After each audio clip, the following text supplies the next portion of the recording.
إيمان العاصي دلال في جعفر العمدة وقصة التاتو على دراعها وزواجها وطلاقها وخطفها، كل ده هتعرفوه معانا. بس قبل ما نبدأ الفيديو ما تنساش تعمل سبسكرايب للقناة وتفعل زر الجرس. اسمها الحقيقي إيمان عبد العظيم معزي عاصي، هي من مواليد 28 أغسطس عام 1985، يعني عندها حوالي 37 سنة.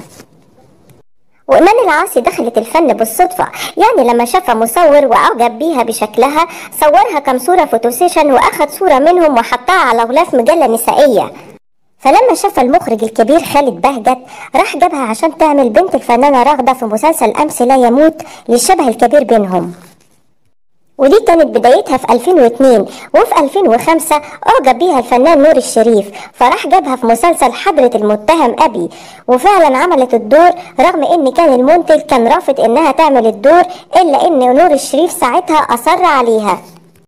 وبعد نجاح مسلسل حضرة المتهم أبي اشتهرت إيمان العاصي، وفي الفترة دي كانت بتقرب من ربنا أكتر وارتدت الحجاب، ويقال بعدها إن ارتدت الحجاب بسبب خطيبها علي منصور العوضي، لأنها في الفترة دي كانت شافوها في مسجد إنها كانت بتصلي، وبعد كده طلعت في برنامج وهي لابسة الحجاب، وبعد كده ما قلعتهوش، إلا إنها اعتزلت بعد ذلك الفن. إلا إن إيمان العاصي رجعت للفن مرة أخرى، وده بعد ما تم فسخ خطبتها من علي منصور العوضي، وقالوا إنها عملت كده وقلعت الحجاب عشان تغيظه.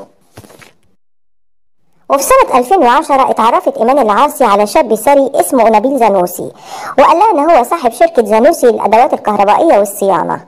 وبعد فترة عرض عليها الزواج وقال لها إن هو هيأمن لها مستقبلها، وبالفعل وافقت إيمان على الزواج، بس طلب منها نبيل زانوسي انها تعتزل الفن في مقابل انه هيعيشها عيشة مرفهة جدا وكل طلباتها هتكون اوامر. وبعد شهور من الزواج حبت إيمان العاصي انها تروح تزوره في الشركة بتاعته، وبالفعل راحت الشركة وقالت لهم انا عايزة اقابل البيه. فقالوا لها بيه مين؟ قالت له نبيل زانوسي صاحب الشركة. قال لها مفيش هنا حد بالاسم ده، حضرتك ده نصاب.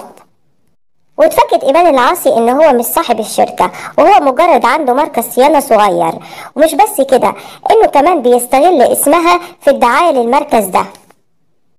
وبعد 3 شهور من زواجهم طلبت إيمان العاصي منه بعد ما عرفت المفاجأة دي انها تطلب الطلاق، الا انه رفض ساعتها.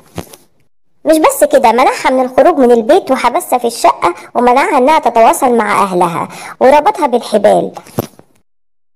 وساعتها أهل إيمان العاصي قلقوا عليها جدا، فراحوا يزوروها صدفة في الشقة، لقوها طبعا في حالة سيئة جدا وطلبوا منه إنه يطلقها، إلا إنه ساعتها رفض إنه يطلقها وقال لهم إما تدفعوا له $500,000 جنيه وترجع لي الشقة وكل حاجتي، لا إما مش هطلقها.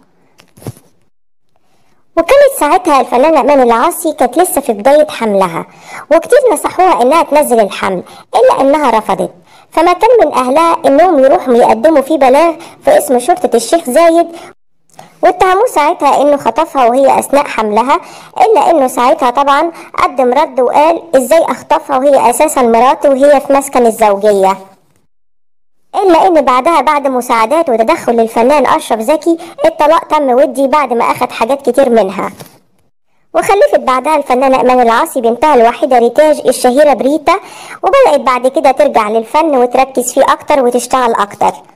وفي سنة 2016 ارتبطت الفنانة إيمان العاصي بالفنان طارق صبري، وده بعد فيلم ظل راجل، وبدأوا يظهروا مع بعض في المناسبات والحفلات. وأعلنت بعدها الفنانة إيمان العاصي إنها مرتبطة بقصة حب مع الفنان طارق صبري، وهتعلن حفلة الخطوبة قريب. وبعد أسبوعين ما أعلنت إيمان ما عملوش حفل خطوبة، وبعد ذلك ما كانوش بيظهروا في المناسبات، وناس مقربين منهم قالوا إن حصل بينهم خلاف كبير جدا. بالإضافة قالوا كمان إن إيمان العاصي كانت خايفة جدا إن طليقها ياخد بنتها منها لأنها كانت في حكم الحضانة معاها. وانتهت قصة الحب بينها وبين طارق صبري من قبل ما تبتدي. وبعد فترة ارتبط الفنان طارق صبري بالفنانة شيري عادل وأعلنوا زواجهم. نيجي بقى لقصة ارتباطها بلاعب كرة القدم محمد صلاح، وإيه قصة التاتو بتاعها.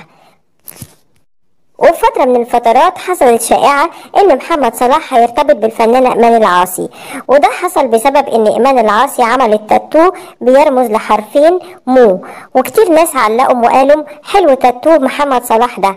وفي الفترة دي كان حذف محمد صلاح صور زوجته واسرته من على الموقع الانستجرام، ووقتها كتير لاموا الفنانة ايمان العاصي انها ترتبط بمحمد صلاح، وخصوصا ان كان في كومنتات كتيرة على الصور اللي كانت بتحطها على موقع الانستجرام والتاتو الخاص بتاعها.